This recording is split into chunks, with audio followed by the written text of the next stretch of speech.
Right. Looks like we're diving into some serious Cold War mystery this time. You guys sent over a whole stack of articles about Lee Harvey Oswald's time in the Soviet Union. Oh, wow. That's a deep one. Yeah. And, we all know the basic story, right? Oswald, ex-Marine defects in 59, lives in Minsk for a while, and comes back to the U.S. with his wife in 61. But these articles, they raise some really, really intriguing questions. Oh, yeah. Like what? We're talking about his real motives, what he was actually doing over there, even his identity. Like, were there inconsistencies in Oswald's story? Were the Soviets surprised by his defection? I mean, I've always kind of wondered about that myself. And was there another Oswald? Another Oswald. Wow. Yeah, so to really unpack all of this, let's start at the beginning with Oswald's defection. Okay. Was it a genuine ideological move, or was it something more calculated? We know he was a radar operator in the Marines, meaning he might have had access to some pretty sensitive information. That's right. And having that kind of access to classified data definitely makes his decision to defect much more complicated. Right. And it was a sudden decision, too. Oh, yeah. Yeah, his passport application actually listed travel to multiple countries, including the Soviet Union. Huh. But his mother later recalled him only mentioning a possible trip to Cuba. So maybe even those closest to him didn't know his true intentions. Yeah, it really makes you think about what he was really planning. Exactly. And then his time in Moscow right after defecting is also pretty hazy. Oh, how so? Sightseeing trips, a supposed suicide attempt, then hospitalization. Were these staged events, or was this a genuinely disillusioned young man? Yeah, and what about the skepticism around those diary entries of his? Oh, right, yeah. Could those have been fabricated, maybe even influenced by someone else? It's definitely possible. The diary is a fascinating piece of the puzzle, for sure. Experts have pointed out some red flags, Like what? Well, the writing style, the inconsistencies and tenses and entries covering long periods with little detail, just doesn't quite add up.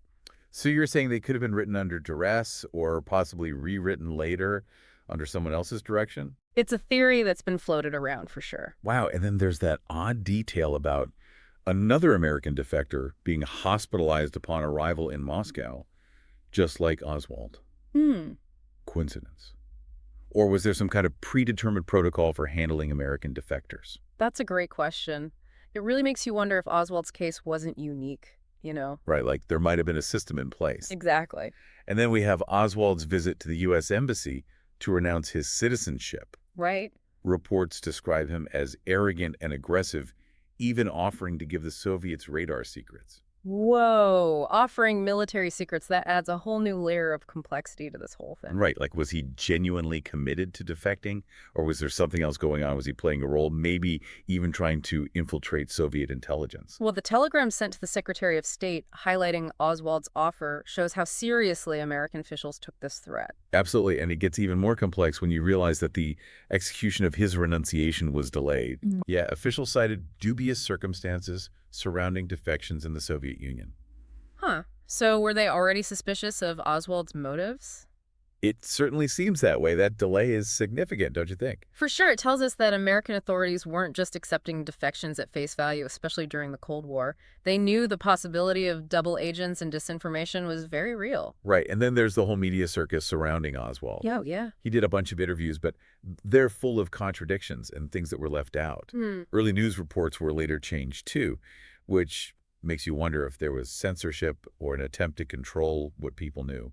The media's role in shaping public perception of Oswald is absolutely crucial. Yeah. Aline Mosby's UPI report and Priscilla Johnson's unpublished article for Nana offer some really valuable insights into all of that. Oh, yeah. Tell me about those. Well, Johnson's piece wasn't actually published until 1963 after the assassination, which raises some serious questions about what information was considered safe for the public and when. It's like they were trying to control the narrative. It definitely makes you think. Okay, and here's where things get really interesting. Oswald's return to the U.S. All right. He was actively trying to come back with his Soviet wife, Marina. Okay. But there's that strange error on his exit visa application listing his birthplace as New Orleans, Texas. I mean, that just seems way too suspicious to be a coincidence, doesn't it? Absolutely, and the inconsistencies don't end there. Oh. We also have discrepancies in reports of Oswald's height from different records and observations. Like what? Some list him as taller, some shorter. Is it sloppy record keeping? Or something more deliberate? It really makes you think, and then as we touched on earlier, some researchers have pointed out potential differences in his English. even suggesting a possible European accent when he returned. This is where that Oswald double theory really starts to gain traction. Was the man who came back truly Lee Harvey Oswald, or was he someone else entirely, someone trained to take his place? To answer that, we need to dig a little deeper into the specifics of this theory and what the evidence actually suggests. Okay, so we've got a potential double defection that might not be what it seems, and a whole bunch of inconsistencies in the official story. What does this all mean? Well, it means Oswald's time in the USSR is a tangled web full of layers of deception, conflicting accounts, and unanswered questions. It's like a puzzle with some of the pieces missing. Exactly. What we're left with are more questions than answers. Was Oswald just a pawn? Was he calling the shots, or was he something else entirely? To answer that, we'll need to examine the evidence for and against the Oswald double theory. What are the specific details that support this idea? Well, one of the most compelling pieces of evidence is the discrepancy in Oswald's height. Official records from his time in the Marines list him at 5'9", yet several witnesses who encountered him in the Soviet Union, including his wife Marina, described him as shorter, closer to 5'7". That's a pretty significant difference. Is there any explanation for that besides the double theory? Some have suggested it could be simple human error, inaccuracies in record keeping, or even variations in posture or footwear. Okay. But those who support the double theory argue that it's too consistent to be dismissed as mere coincidence. They point to other physical discrepancies as well, such as variations in facial features and even differences in handwriting samples. So if there really was a double, when might this switch have happened? That's a tough question to answer definitively. Some believe the switch might have happened during his initial trip to Moscow, perhaps during his hospitalization after the supposed suicide attempt. Ah. Others suggest it could have occurred later during his time in Minsk. And what about Oswald's knowledge of the Russian language? We mentioned earlier that some researchers have noted a possible European accent when he returned. What's the significance of that? That's another piece of the puzzle that fuels the double theory. While Oswald did study Russian before defecting, reports suggest his proficiency wasn't particularly high. Right. Yet upon his return, some people who interacted with him claimed he spoke Russian fluently with an accent that sounded more European than Russian. So are we saying there might have been a European operative involved? Someone who was posing as Oswald? It's certainly a possibility worth considering. We know that intelligence agencies on both sides of the Iron Curtain were engaged in elaborate schemes during the Cold War. Right. The idea of using a double to infiltrate the other side or to carry out a specific mission wouldn't have been out of the question. It's all pretty mind-blowing, but what about the evidence against the double theory? What are the arguments that debunk this idea? Well, one of the strongest counterarguments is the lack of any concrete proof. There's no smoking gun, no official document or witness testimony that definitively proves the existence of an Oswald double. So it's all circumstantial evidence. Precisely. And while the circumstantial evidence can be compelling, it's important to remember that it can also be interpreted in different ways. Okay, so let's shift gears a bit. Right. We've been focusing on this double theory, but I want to go back to something you mentioned earlier. Oswald's offer to share radar secrets with the Soviets. What exactly did he know, and how significant was that information? To understand the potential value of Oswald's knowledge, we need to delve a little deeper into his military background. He was trained as a radar operator at Keesler Air Force Base in Mississippi, a top-notch facility for radar training. So he would have had access to some cutting-edge technology.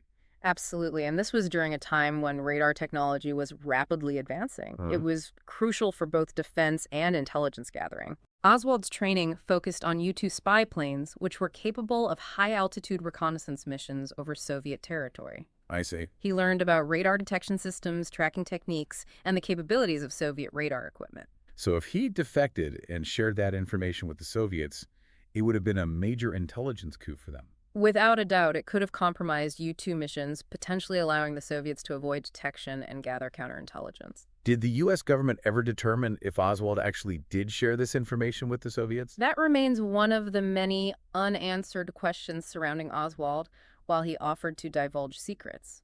There's no definitive proof that he actually followed through.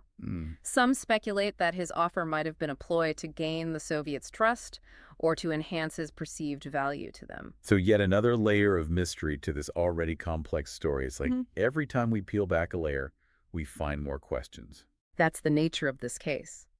It's a labyrinth of possibilities and uncertainties. We have to carefully sift through the evidence, weigh the various perspectives, and try to piece together a coherent narrative. And even then, we might never have all the answers. Exactly.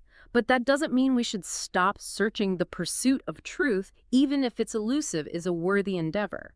Well said. So, to circle back to the Oswald double theory, what are some other details that support this idea? What else should we consider? Well, one intriguing piece of the puzzle is the testimony of several witnesses who claim to have seen or interacted with Oswald in different locations at times, when, according to official records, he should have been somewhere else. For example, there are accounts of Oswald being seen in Mexico City just months before the assassination, allegedly meeting with Cuban and Soviet officials.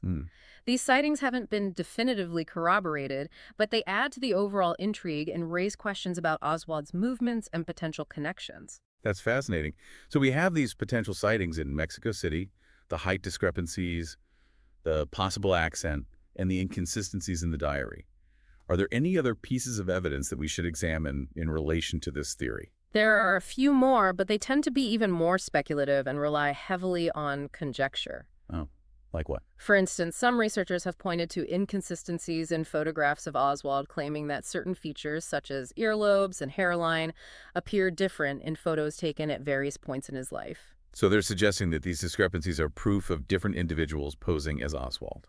Exactly. However, it's important to note that photographic analysis can be subjective and prone to bias variations in lighting angles, and even photographic processing can affect how features appear in photos. So while it's intriguing, we have to be cautious about drawing definitive conclusions from photographic evidence alone. What about eyewitness accounts? Are there any witnesses who claim to have seen two different Oswalds? There are a few anecdotal accounts, but they're generally considered unreliable. For instance, one witness claimed to have seen two men resembling Oswald arguing in a Dallas parking lot shortly before the assassination. However, this account has never been verified, and the witness's credibility has been questioned. It seems like with this particular theory, we're dealing with a lot of smoke, but not a lot of fire. That's a fair assessment. The Oswald double theory is undeniably fascinating, and it raises some important questions about the official narrative. However, the evidence to support it is largely circumstantial and open to interpretation. So where does that leave us? Should we dismiss the double theory altogether? Not necessarily. While we should be wary of jumping to conclusions based on speculation and unverified accounts, it's important to keep an open mind and consider all possibilities.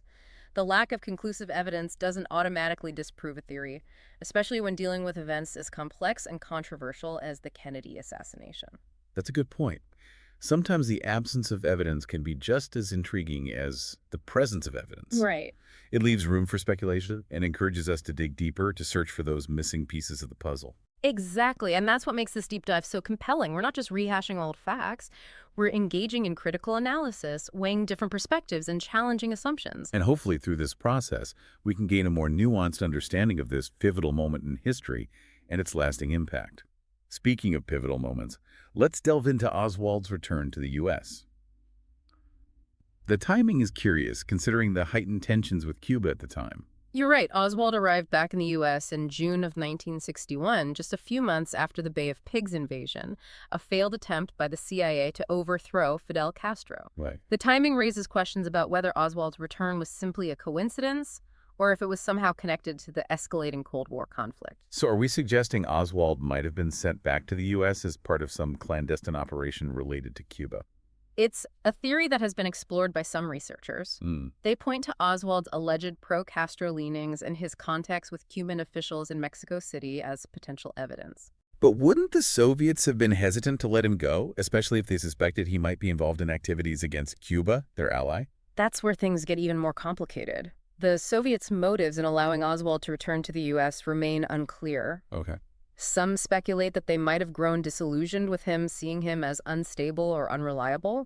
Others suggest they might have deliberately sent him back as a provocateur, hoping to stir up trouble within the U.S. So once again, we're left with more questions than answers. Yeah. It seems like every aspect of Oswald's story is shrouded in mystery and open to multiple interpretations. That's the challenge and the allure of delving into this period of history. Yeah. It's a puzzle with missing pieces, and the pieces we do have often seem to contradict each other. But maybe that's the point. Maybe the ambiguity is what makes this story so enduringly fascinating. Right. It forces us to confront the limits of our knowledge and to grapple with the complexities of history. Indeed, and it reminds us that the search for truth is an ongoing process, one that requires critical thinking, open-mindedness, and a willingness to challenge the official narratives. Well said. Speaking of official narratives, let's talk about the government's handling of Oswald's case. You mentioned earlier that there were concerns about imposters using his identity and that even J. Edgar Hoover himself got involved. What can you tell us about that? The FBI's interest in Oswald began well before the assassination of President Kennedy. Okay. They had been monitoring him since his defection to the Soviet Union, and their files on him grew considerably after his return to the U.S. One particular document that stands out is a memo written by J. Edgar Hoover himself expressing concern that an imposter might be using Oswald's birth certificate. Wow, that's pretty significant. What was Hoover's reasoning for suspecting an imposter? The memo doesn't provide specific details, but it suggests that the FBI had received information that cast doubt on Oswald's true identity. Whether this information was credible or simply based on rumors and speculation is unclear. And we know that Oswald was discharged from the Marine Corps Reserve for offering to share classified information with the Soviets. Right. That definitely would have put him on the radar of intelligence agencies. Absolutely. And his potential access to confidential information as a radar operator, especially regarding U-2 spy planes, would have made him a person of interest to both the FBI and the CIA. Okay, so let's try to put all this together. We have a former Marine who defects to the USSR under mysterious circumstances, potentially offers military secrets, attempts suicide, and then suddenly decides to come back to the U.S. with a Russian wife just as the Cold War is heating up. And let's not forget the inconsistencies. Right. The exit visa error, the fluctuating height, reports the questions surrounding his language proficiency upon return, and the possibility of a double. It's almost like we're dealing with multiple Oswalds or maybe even a carefully constructed illusion. That's the central mystery, isn't it? Who was Lee Harvey Oswald? Was he a lone wolf, a patsy, or a player in a game far bigger than himself? And if he was part of something larger who was pulling the strings, what was their objective? These are the questions that linger long after we finish this deep dive. Yeah. We're left to grapple with the uncertainties and to form our own interpretations. It's both fascinating and unsettling, right? This deep dive has definitely left me with more questions than answers, but it's also made me realize how much we still don't know about this crucial period in history. And that's the power of critical inquiry. It challenges us to look beyond the surface, to question the official narratives, and to keep searching for the truth. You know, one detail that really stuck with me was the fact that Priscilla Johnson, who interviewed Oswald in Moscow, didn't publish her article until after the assassination. That's a curious detail, isn't it? It raises questions about what information was deemed too sensitive to release at the time. Right. And it makes you wonder what other secrets about Oswald's time in the USSR might still be hidden. And let's not forget the fact that Oswald reportedly inquired about another American defector, Robert Edward Webster, while at the U.S. Embassy. That connection, however small, suggests that there might be a network or system in place for handling American defectors. Perhaps there's more to this story than we currently know, a hidden narrative lurking beneath the surface. It's almost like there's a whole other story lurking beneath the surface, one that we're only just beginning to uncover. Exactly, and that's why it's so important to keep digging, to keep asking questions, and to keep challenging the assumptions we might have about this period in history. So as we wrap up our deep dive into Oswald's time in the USSR, it feels like we're left with more questions than answers. Yeah, I think that's often the case when we delve into historical events, especially those shrouded in as much controversy and mystery as this one. It's like with each piece of information we uncover, another layer of the puzzle is revealed, making the picture even more intricate and nuanced. Right, and that's precisely what makes this exploration so fascinating. We're not just seeking definitive conclusions, but rather engaging in critical analysis, examining the evidence and considering the multitude of perspectives to make sense of a period marked by both mystery and controversy. What are some key takeaways you hope our listener walks away with? Well, I hope they come away understanding that Oswald's story is far more intricate than the often presented narrative, His time in the USSR is riddled with inconsistencies and unanswered questions that warrant a closer look. I hope they feel inspired to explore further, perhaps delve into the source material we've discussed and draw their own conclusions. This deep dive is really just the beginning. Absolutely. And ultimately, I think it's crucial to remember that this isn't just about historical curiosity. Right. It's about gaining a deeper understanding of the forces, motivations, and potential manipulations that shape our world even today. Thinking about everything we've covered, one question keeps coming back to me. If Oswald was indeed part of a larger intelligence operation, who was directing him, and for what ultimate purpose? That's the question that continues to intrigue researchers and historians. While our sources don't offer a conclusive answer, they do provide some compelling clues that suggest a hidden hand might have been at work, orchestrating events and manipulating individuals for their own ends. It's both chilling and fascinating to think that someone or some organization might have been using Oswald as a pawn in a much larger game, and that the full truth might forever remain elusive. Perhaps the most unsettling takeaway is the realization that even in this age of readily available information, some truths remain stubbornly hidden, buried under layers of secrecy, disinformation, and the passage of time. Well said. To our listener, we encourage you to continue exploring this topic, dive deeper into the articles, the documents, the wealth of material that's out there. Let us know what you discover. This is one deep dive that definitely deserves further investigation. And who knows, maybe with enough collective exploration, we can shed more light on this shadowy corner of history. Until then, the mystery of Oswald's time in the USSR endures.